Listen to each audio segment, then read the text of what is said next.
Baik, bismillahirrahmanirrahim. Assalamualaikum warahmatullahi wabarakatuh.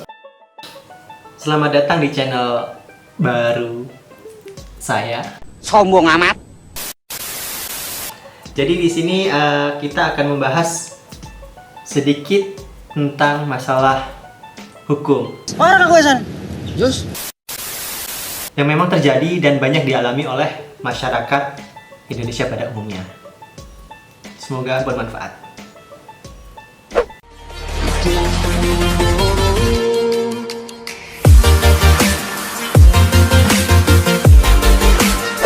Oke, perkenalkan, panggil saja saya Abu Ahsan. Ya, jadi di sini saya rakyat biasa yang memang dalam hal hukum banyak nggak tahunya. Makanya di sini saya hadirkan teman saya Suhendri SHMH sebagai inisiator Rumah Bantuan Hukum. Mantap. Nah, ya jadi kita ini sebenarnya temenan ya, Hen ya, Ya, di kampus Universitas Lampung, satu angkatan, satu angkatan, kurang lebih 7 tahun ya, 7 tahun. 7 tahun kita bersama, tapi jarang banget untuk kita itu membahas hal-hal yang serius terkait hukum. Biasanya kita serius masalah apa? Masalah perjodohan mungkin. Wah, Do it! Just do it! salah satunya masalah itulah ya. Oke. Tapi di sini alhamdulillah udah laku ini belum. Sombong amat. Buat terus. Oke, jadi di sini kita akan membahas terkait masalah yang sama-sama sedang kita alami, yaitu masalah virus corona nih Hen ya. Ya, siap. Dengan himbauan dari pemerintah, kita dilarang untuk beraktivitas di luar rumah. Betul. Kita dihimbau untuk di rumah aja. Kemana lu? Udah di rumah aja, udah di rumah lu mau kemana emang?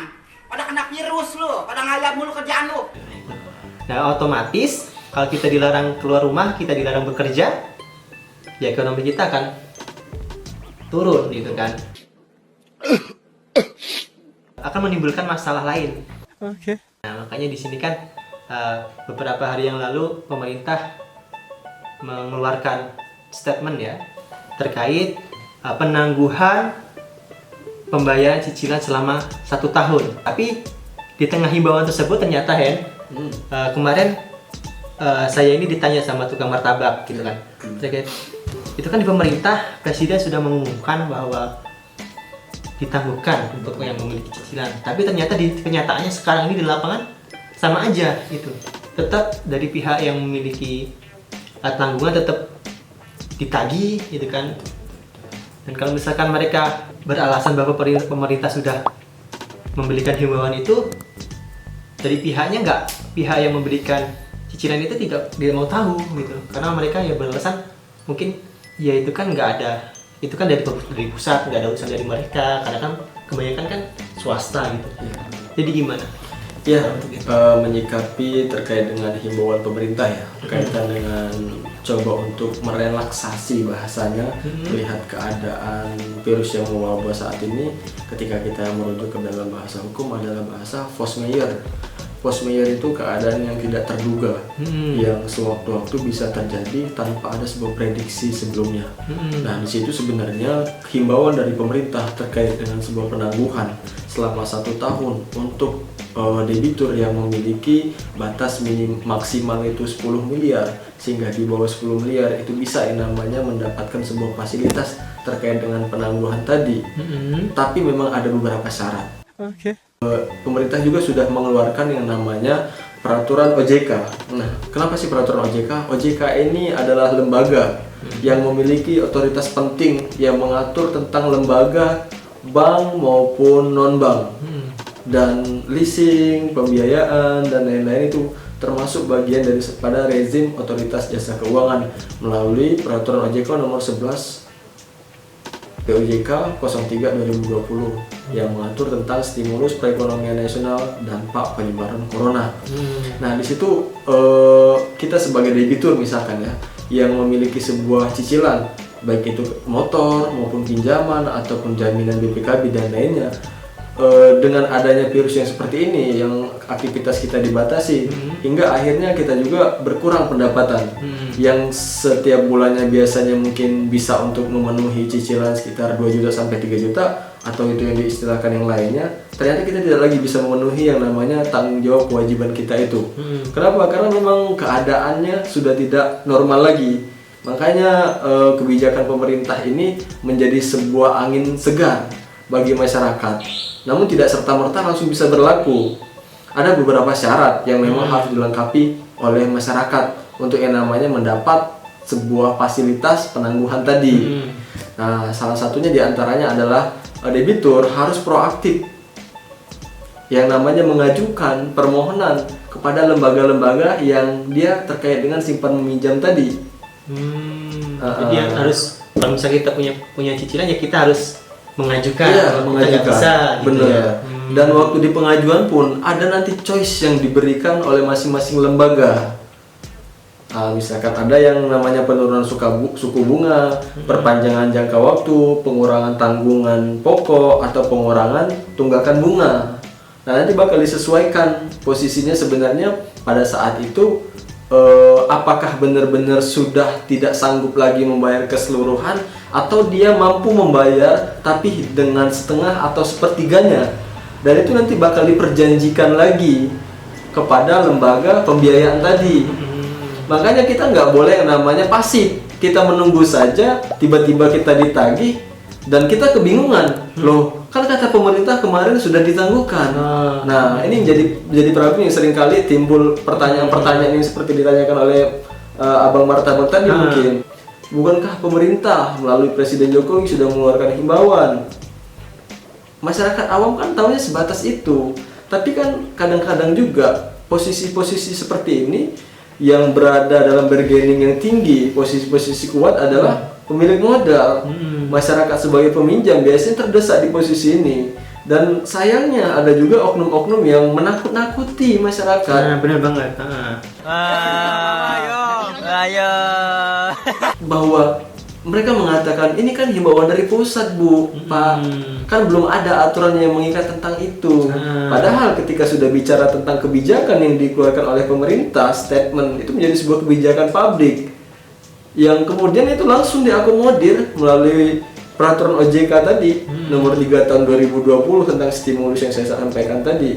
Nah, inilah nanti menjadi sebuah dasar hukum yang memfasilitasi para debitur yang mengalami kesulitan untuk memenuhi prestasinya. Kalau dalam bahasa hukum, prestasi ya, itu berarti lunasi kewajiban, gitu ya, kewajiban yang harus dia berikan. Dan ketika dia tidak bisa memberikan sebuah kewajiban tadi, bahasa hukumnya adalah one prestasi. Nah, one prestasi ini punya akibat hukumnya nanti. Itu nanti bakal kita lebih dalamin lagi untuk posisi itu. Oke. Jadi itu tadi salah satunya kan pihak debitur, yang masyarakat yang peminjam debit itu ya, yang mencicil itu kan dia berpatokan pada setiap meminjam itu kan pasti ada perjanjian. Betul. Nah, jika misalkan dia telat akan diberikan sanksi penalti gitu kan.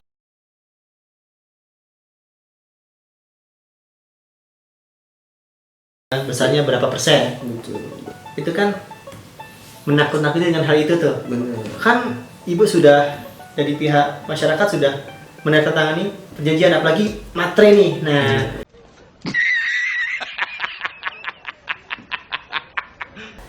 masyarakat ini kan kalau udah tanda tangan di atas matre itu udah resmi banget. Jadi, waduh, nanti akan terjerat hukum. Itu gimana? Ya, yang pertama ya, kalau kita bicara matre ya, seringkali terjadi paradigma yang keliru di masyarakat. Matre buat cewek-cewek zaman sekarang. Mengatakan bahwa ketika sudah di atas matrai serta merta itu nanti bakal punya akibat hukum yang sangat panjang. Padahal pada intinya pencantuman matrai itu sebagai sebuah bagian daripada kewajiban membayar pajak terhadap suatu dokumen yang memiliki memang sebuah ikatan antara kedua orang yang itu nanti bisa dihadapkan di hadapan hukum. Itu ketika tanpa matrai pun itu tetap berlaku. Meskipun dia sudah di atas matrai, itu tetap perjanjian di bawah tangan. ketika dia dikatakan sebagai perjanjian yang sah memiliki pembuktian sempurna, itu memang sudah dihadapkan di akta notaris. Itu kenapa di akta notaris? Karena memang notaris itu notaris atau PPAT itu memang yang sudah lembaga yang ditunjuk oleh pemerintah langsung untuk mengesahkan dokumen-dokumen terkait dengan hubungan hukum, pendirian sebuah badan hukum seperti itu. Nah, kalau untuk sisi materainya sendiri, nah yang lebih penting adalah esensi daripada kajian kita pada hari ini adalah tentang sebuah perjanjian. Toh bahasa tadi adalah kamu kan sudah menandatangani perjanjian di sini. Di perjanjian ini ketika kamu nggak bisa bayar, maka akibat hukumnya misalkan barang yang motor yang kamu kredit itu bisa diambil. Nah, makanya di posisi perjanjian itu harus mencantumkan secara lengkap. Satu, ingat minimal tentang judul, tentang apa sih perjanjian ini. Yang kedua, apa saja objek yang diperjanjikan, para pihaknya mana saja. Bagaimana ketika memang ada para pihak yang one prestasi tadi yang tidak bisa memenuhi prestasi, kan di situ harus diatur. Itu namanya kalau dalam bahasa hukum anatomi kontrak, susunan dari atas sampai bawah itu harus lengkap. Dan disitulah harusnya masyarakat untuk bisa memahami benar-benar ketika menandatangani kontrak segala macam memang harus lebih teliti. Diatur nggak di bawahnya tentang bagaimana sih dalam keadaan yang memaksa seperti hari ini, post mayor, keadaan tak terduga. Perjanjian pada saat dia buat itu dalam keadaan normal sehingga dia mau menandatangani dengan konsekuensi hukumnya tiap bulan dia harus bayar angsuran dan lain-lain dalam keadaan normal. Tapi iya siap dia dengan keadaan itu. Tapi ketika sudah saat ini dengan keadaan pandemi yang sangat berdampak terhadap ekonomi pendapatan masyarakat sehingga masyarakat untuk bisa bertahan hidup saja udah alhamdulillah. Makanya masyarakat kemudian mengharapkan adanya sebuah kebijakan yang dikeluarkan oleh pemerintah yang alhamdulillah itu sudah keluar, yang kemudian sudah juga ada beberapa lembaga-lembaga pembiayaan yang sudah mengakomodir sebuah kebijakan itu. Mereka membuatkan format khusus bagi debitur, seluruh debitur misalkan bank ini untuk mengajukan permohonan, diajukan ke sini persyaratan ini. Nah, makanya di situ kita harus proaktif untuk yang namanya melakukan sebuah permohonan terkait dengan untuk tadi. Jadi kalau misalkan kita nggak mampu gitu ya kita bilang aja berarti kan ya, bilang ke pihak debiturnya bahwa ada musibah, Benar. kita nggak sanggup bayar. Itu tadi kalau misalkan memang kira-kira kita cuma sanggupnya bayar setengah ya bisa gitu ya. Memang yang harus dikritisi tadi dalam penandatanganan pada saat itu adalah dalam keadaan normal, ketika sekarang ini keadaan abnormal. Yang itu harus menjadi sebuah perhatian untuk para pihak untuk yang namanya bisa memberikan maklum yang sangat tinggi pada saat itu. Tapi ketika memang ada upaya paksa nih, yang dilakukan oleh pihak pembiayaan untuk yang namanya mengintimidasi segala macam, maka di situ kita bisa melakukan upaya hukum. Ketika dia memang sampai merampas barang yang kita miliki, yang lain-lain misalkan yang nggak ada kaitan dengan barang itu, ataupun bahkan objek yang kita menjadi sebuah perjanjian, misalkan motor tadi, motor tiba-tiba dirampas, diambil bahwa kamu kan sudah menandatangani perjanjian ini, kalau kamu tidak bisa membayar selama 3 bulan maka motor nggak bisa, seperti itu. Nggak bisa ya jadi ya. Ini kan sudah jadi sebuah perhatian khusus juga oleh kepolisian bahwa tidak diperbolehkan lembaga-lembaga pembiayaan leasing untuk melakukan upaya paksa terkait itu.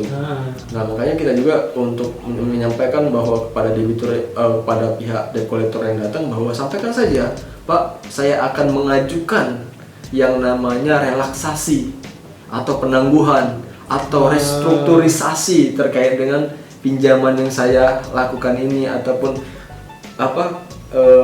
pembayaran angsuran yang saya lakukan ini. Karena mereka tuh bukan nggak mau membayar lagi, tapi memang belum bisa membayar.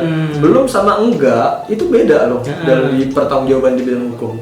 Kalau memang dia sudah mengakui dia sudah tidak sanggup lagi sampai kapanpun untuk membayar, oke, barang itu bisa ditarik. Tapi ketika memang dia bahasanya menyampaikan, saya belum bisa Pak untuk bulan ini, nanti ya tolong saya mau mengajukan permohonan untuk yang namanya direlaksasi tadi.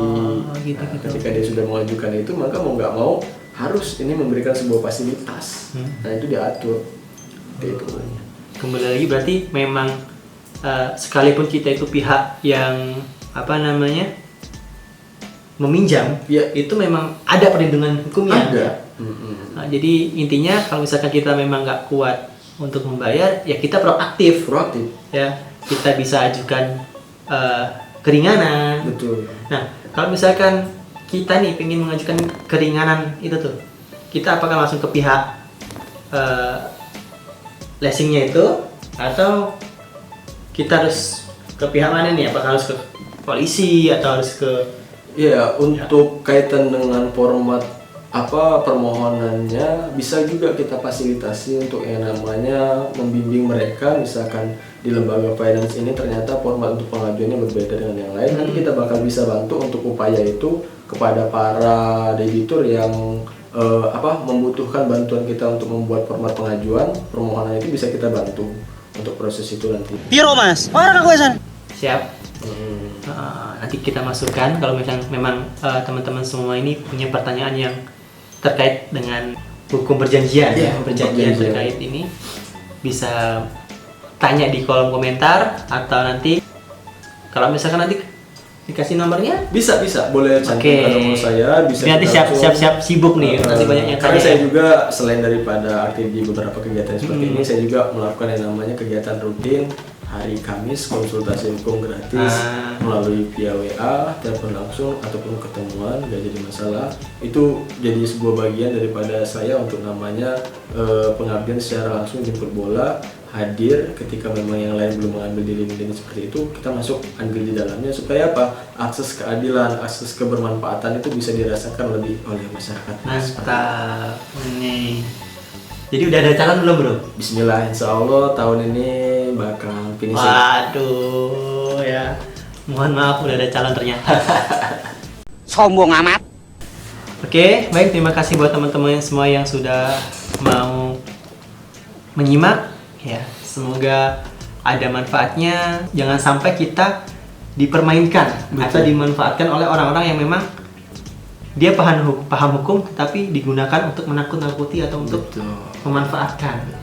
Jangan sampai kita seperti itu. Itu melanggar kode etik profesi sebenarnya. Nah, terus juga saya berpesan untuk teman-teman yang lain juga, diam di rumah itu baik, diam di rumah dengan kebermanfaatan itu jauh lebih baik. Kita boleh dikarantina, tapi kebermanfaatan ilmu dan pikiran kita tidak boleh terkarantina, seperti itu. Mantap. Oke, terima kasih buat teman-teman yang sekarang lagi di rumah aja. Itu saja. Oke, Kami akhiri. Wassalamualaikum warahmatullahi wabarakatuh. Lempar pamit bro. Oke, makasih. Jangan lupa like and subscribe. Oh iya, jangan lupa. Jangan lupa tekan tombol lonceng. Ya. Like, comment, and subscribe. Mana?